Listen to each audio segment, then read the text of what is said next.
ऑस्ट्रेलियाई संसद में एक औरत बुर्का पहनकर आई और जैसे ही लोगों ने देखा, पहला ख्याल आया, ये कोई खतरनाक औरत तो नहीं, यह इराक सीरिया से आई है। लेकिन रुकिए, ये वही महिला है जो बुर्का और निकाब को लेकर हमेशा सुर्खियों में रहती है। लगता है इस बार भी इन्होंने वही स्टंट दोहराया है जो 2017 में किया था और सबको चौंका दिया था। She is disrespecting a faith. Racist and Islamophobic, and so are you. Senator Thorpe, resume your seat. Dress code might be a choice of the senators, but racism should not be the choice of the Senate. Someone Senator should pull her Faruqi. up on that. Senator Faruqi. And it is you in the chair. Senator You should be pulling her Faruqi. up on that. Resume your seat. She is disrespecting a faith. She is disrespecting the Muslims out Senator there, Muslim Faruqi. Australians. It's absolutely unconstitutional. Whatever our own beliefs may be, the sort of disrespect that you are engaging in now is not worthy of a member of the Australian Senate, and it should not be allowed to stand. Ask Senator Hanson to remove herself from the chamber and remove the clothing and come back dressed appropriately. It's nothing to do with, against a person's faith. As I said, I respect a person's faith, no matter what your faith is. But when it does impact on the national security of this nation, when it impacts and, when we are at a probable cause for terrorism in the country, I'm sorry, I am going to keep standing my ground until we get some common sense. दोस्तों, इतना कुछ होने के बाद में वो कहती है कि उनका इस्लाम के खिलाफ कोई इरादा नहीं था। लेकिन दोस्तों, असली बात तो ये है कि ये स्टंट सिर्फ मुसलमानों का मजाक बनाने और जलील करने की कोशिश थी। सीनेट ने इनको 55 में से 5 वोट किया। सिर्फ 5 लोग इनके साथ थे, जिनमें वो और उनकी छोटी सी टीम शामिल थी।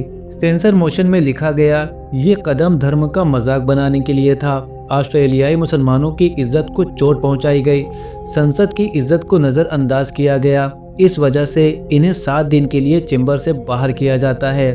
और दोस्तों, ऑस्ट्रेलिया में ये स्टंट 2017 में भी हुआ था और अब 7 साल बाद फिर वही तमाशा। लेकिन ये सब देश की सुरक्षा के लिए नहीं था, बल्कि बुर्का और इस्लाम के खिलाफ उनका जुनून था।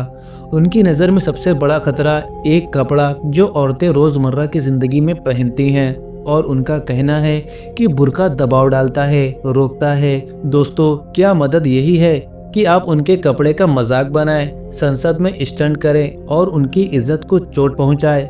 ये स्टंट साफ दिखाता है वो बुर्का से नहीं, उन औरतों और इस्लाम से नफरत करती है।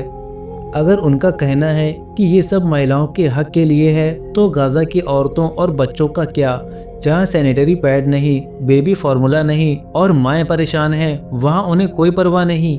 बुर्का ने कभी ऑस्ट्रेलिया में किसी को नुकसान नहीं पहुँचाया, लेकिन इनके दिमाग में ये सबसे बड़ा खतरा है। और चाहे लोग कितना भी बुरा बोले, रोक लगाएं या दुनिया भर में विरोध करें, मुसलमानों को फर्क नहीं पड़ता। और उम्मीद है कि अगले साल ये लोग फिर वही ड्रामा करेंगे, क्योंकि इनका गुस्सा और नफरत इनकी सोच से ज़्यादा तेज़ है। भाइयों और बहनों, हमेशा याद रखिए, शोहरत और ध्यान से ज़्यादा ज़रूरी है ईमानदारी और सब्र।